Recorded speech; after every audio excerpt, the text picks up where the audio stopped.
So yesterday, Biden sends another $500 million to Ukraine.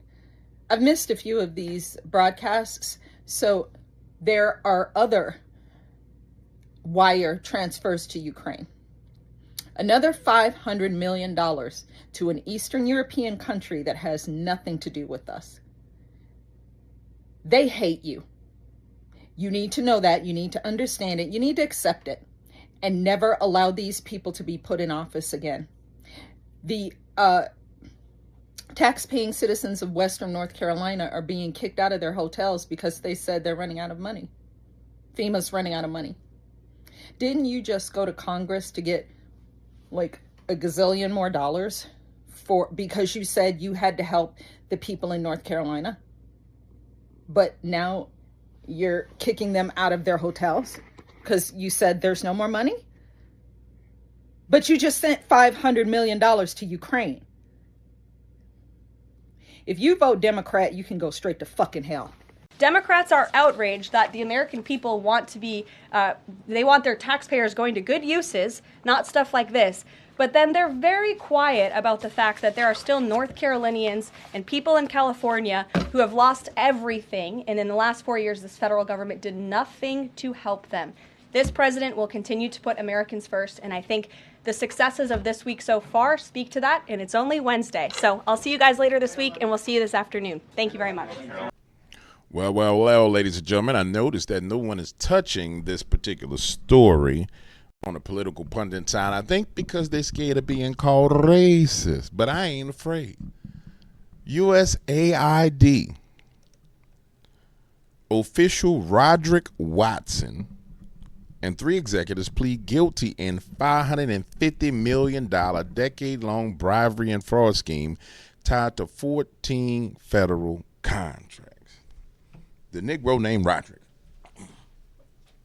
That boy Rod is out here in these streets playing with $550 million. And I want you to understand something, ladies and gentlemen, what this actually means. These are the dudes at the top. These the big boys. These the ones that dole out the bread. All them boys downstream is dead in the water. Yeah. They are dead in the water. Wade in the water, children, wade in the water. Yeah, God is going to trouble these waters. I'm telling you, boy, these people got problems on their hands. And you know the craziest thing about this all is, when I worked in political consulting and I worked with people, I'm not going to say who, I'm not going to say where, I'm not going to say when. You won't go find out. You can ask around. They'll tell you. There will be these opportunities that come down the pipeline. Say, Jay, we want you to do this. And be like, yeah, we'll put you in this position so you can do this, and then we'll do this. There's always somebody that's placed in a position to be the patsy, dog. So when the trouble hit, you the one. I'm gonna show you what we're looking at right here before I get into like the news people talking. I want you to look at 4 new Epsteins. We about to have our first black Epsteins. Yep. 1, 2, 3, 4. Count them. 1, 2, 3, 4. 1, 2, 3, 4. Epsteins. Yep. Them boys is done. They are cooked. Let me get to what they saying on the news. Watch this. They all gonna say the same thing, but I didn't say it what you ain't gonna hear. Watch this. Well, 4 people are pleading guilty, all part of a $500 million bribery scandal involving USAID. Mike Emanuel has the story from Washington. Bill, good morning. The scheme involving cash, NBA tickets, and a country club wedding. According to the Justice Department, USAID official Roderick Watson sold his influence starting back in 2013. Contractors Walter Barnes and Daryl Britt funneled payoffs through subcontractor Paul Young to hide their tracks. It doesn't end there. Barnes's company, working in conjunction with another firm, kept receiving federal funds, $5,000 for human resources consulting late last year, and then later, after suing the government, a contract worth up to $800 million. Matthew R. Galliotti, head of the Justice Department's criminal division, saying, quote, their scheme violated the public trust by corrupting the federal government's procurement process. Anybody who cares about good and effective government should be concerned about the waste, fraud, and abuse in government agencies, including USAID. Cutting waste, fraud, and abuse has been a big focus on Capitol Hill across government, a major priority for House Speaker Mike Johnson. The U.S. Agency for International Development has been a target for those looking to trim government spending, with some suggesting the agency funneled taxpayer dollars into ideological projects. I mean, USAID blew it. They showed themselves to be completely irresponsible. It needs to be redone, and the funds need to be directed properly. Back to the scheme, the Justice Department says this kind of fraud erodes public trust. Bill? Erodes public trust. We're going to go a little bit deeper than that, ladies and gentlemen. Now, let me go back to the pictures. And I'm going to talk to these four people right here. You see, you Negroes, you just became the fall guy over $550 million. You just allowed yourselves to, because you work with the Democratic Party, to be the face for $550 million. This is because you ain't smart. You greedy. For $550 million bribery scheme, which you didn't get $550 million. You are now the face of the USAID scandal. And this is what the liberal Democrats do to black people all the time that want to work with them.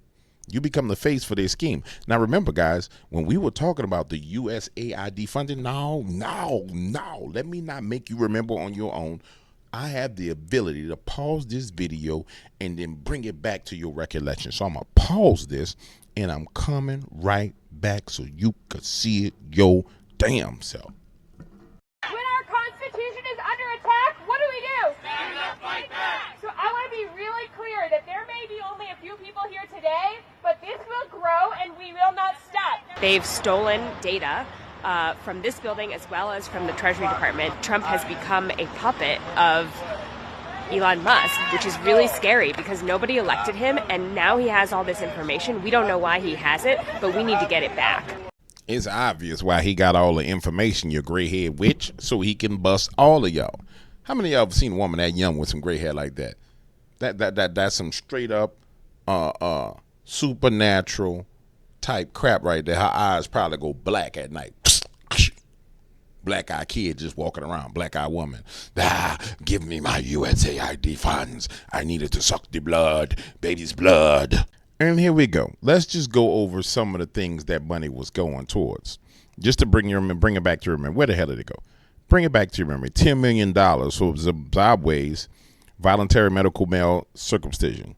$9.7 million for UC Berkeley to develop a cohort of Cambodian youth with enterprise-driven skills. $2.3 million for strengthening independent voices of Cambodia. $32 million for the Prague Civil Center. $40 million for gender equality and women empowerment hub. $14 million for improving public procurement in Serbia. $486 million for consortium for elections and political processes strengthening, including $22 million for the inclusive and participatory political processes in Moldova, and $21 million for voter turnout in India.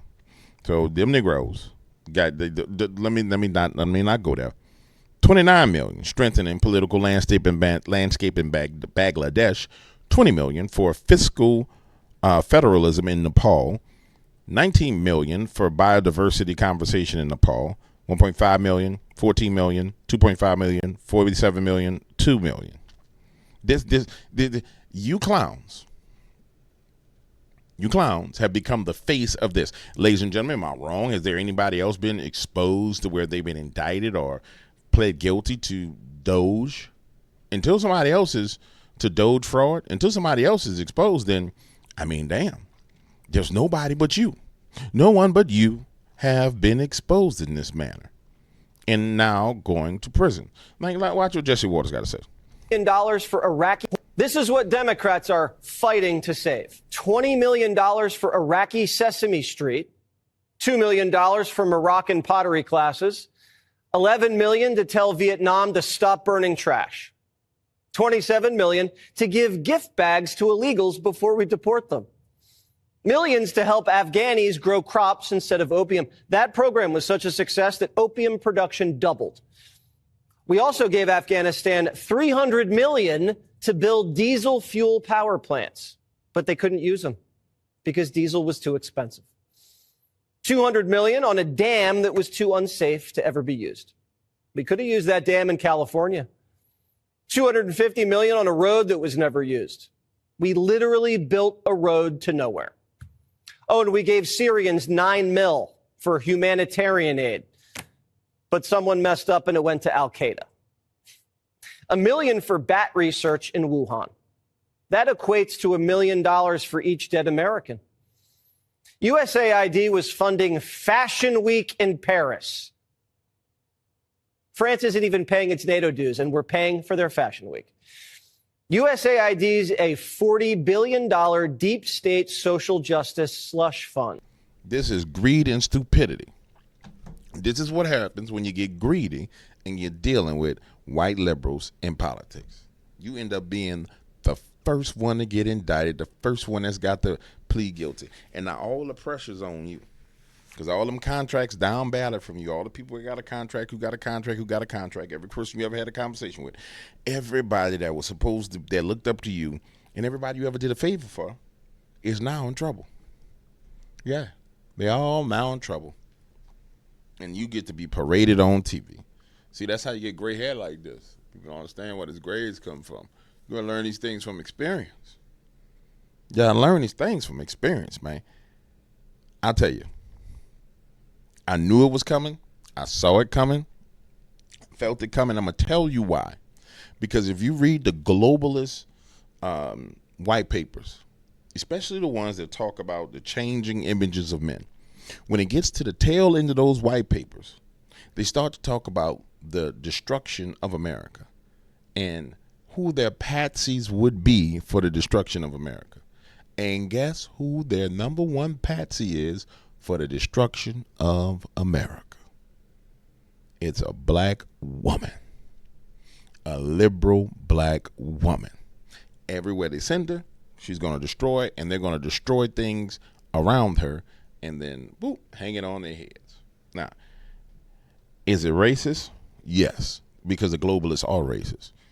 They are prejudiced. They are satanic. They are evil. It's not the racism that everybody's used to, like, oh, the little old lady across the street who, when she see you walking up the street, hurry up and go inside the house because last month, before you moved into the neighborhood, some little kid with dreadlocks came around and robbed her. No, we talking about the real deal.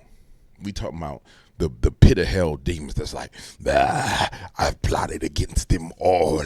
Yes, all of them are going to die. Yes, they're going to die. That's what we're talking about. All right, ladies and gentlemen, I'll see y'all on the next video. I'm through clowning for the day. Peace.